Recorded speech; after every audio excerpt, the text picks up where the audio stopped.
What are relationships? Are they a commitment? Are they a bond? Are they a connection? You see, science continues to prove that we're social creatures in the end of the day, which means we crave connection and relationships in our lives. You see, I can't say that I'm a relationship guru, but what I can say is that 90% of people suffer from something called sensory deprivation, which means 90% of us are sensory deprived.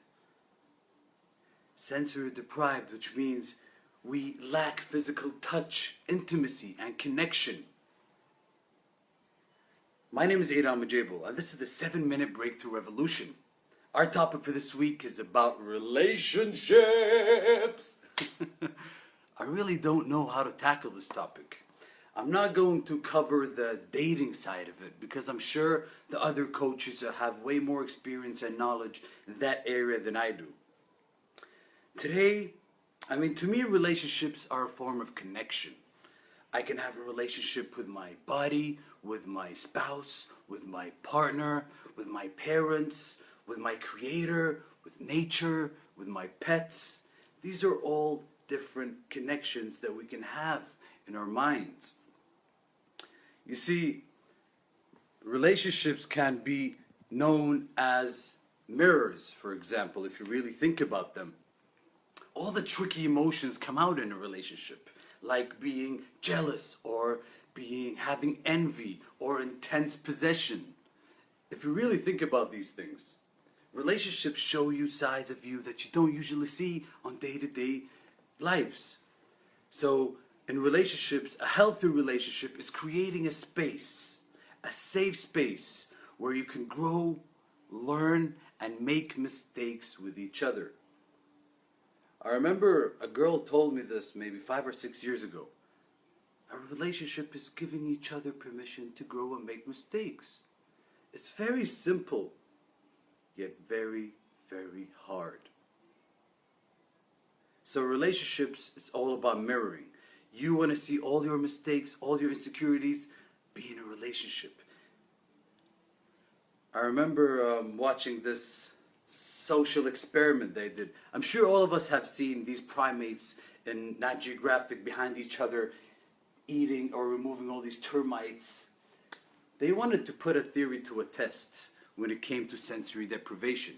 So they tried doing this test in a mall. They brought a group of volunteers and they took a saliva from them to check their DNA and their cortisol levels.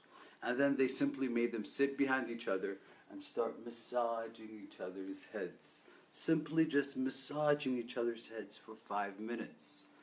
And then after that 5 minutes, they took another sample of their saliva and their cortisol level, which is their stress hormone, reduced to 30%. 30%! That's way more than a pill if you take it. By just touching each other. That's crazy. And a lot of people manifest this sensory deprivation into taking warm baths, going to the spa, or getting massaged, or manicures, or pedicures. These senses of touch is very, very important. Guys, I'm not asking you guys to go and touch everybody right now. I don't want you guys to go and do that. But really value the sense of touch, whether it's a hug, a kiss, a cuddle, or even just holding hands with your kids, your parents, and your loved ones. I remember when I did my coaching courses in Dubai, when I used to go there, I used to just always say that I loved the people that were there. I was so excited to go there. And then I realized that actually I wasn't really excited or didn't really like the people that were there, but I liked the side of Eid that came out while I was there.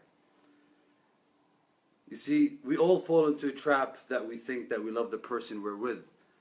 But truthfully, we love what that person brings out in us. The sides that they bring out in us. That's what we really love. So start noticing this in your life. Start seeing how people affect you and what side do people bring out on you. I'm sure you've noticed this. Around friends, you're a certain person. Around your loved one, you're a certain person. Around your mom, you're a certain person. And these why we need relationships, for us to grow, for us to learn about ourselves. Let me ask you a question.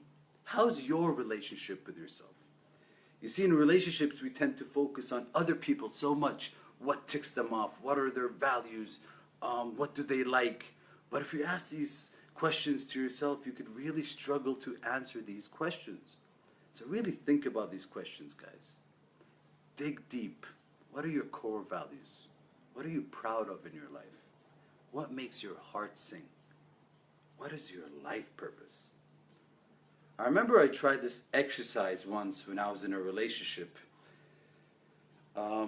We decided to have a gratitude list that we wrote about each other once a week.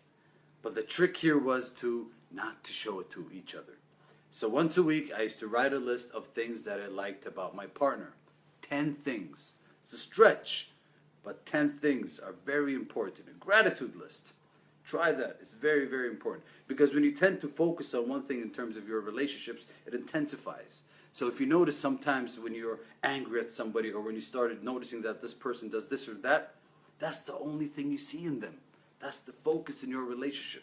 So to break that focus and shuffle it somewhere else and see the good sides in the people, you're going to have to practice that muscle. And the gratitude list really, really helps you do that. I came up with this game that I do with my clients if they're creative and they'd like to have an overview of their relationships. It's art therapy, but basically you can do it with yourself too. It's very simple. You're a tree, a majestic tree that's in the middle of the forest, that's surrounded by all the trees, with all the wisdom in the world. You move and you dance with the wind, but you don't break. The branches represent the close people in your life, your close friends, your siblings, your family, your kids. And the leaves represent your friends and the people you surround yourself with, and your colleagues.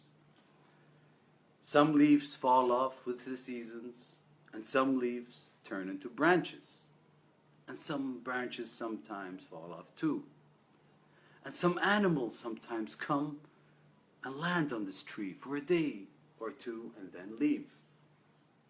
And the roots represent your past experiences, because the roots feed the tree with wisdom and knowledge and experience.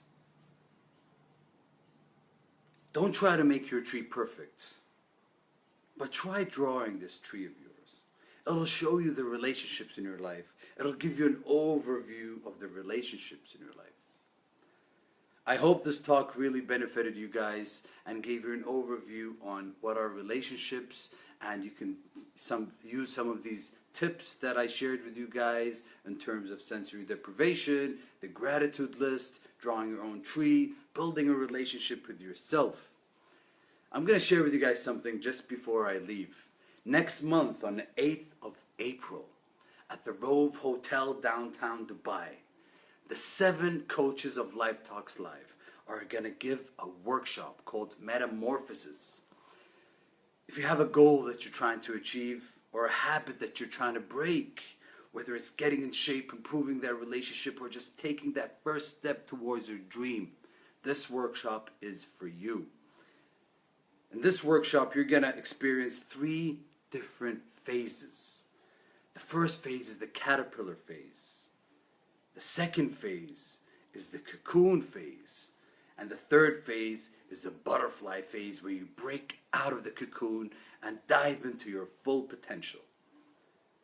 So whoever's interested, sign up. We've got the information on our website. We've got the information on our homepage on Facebook. I'm sure it's going to be a one-in-a-lifetime experience. This workshop is like no other. It's a one-day workshop with 7 different coaches. Think about that.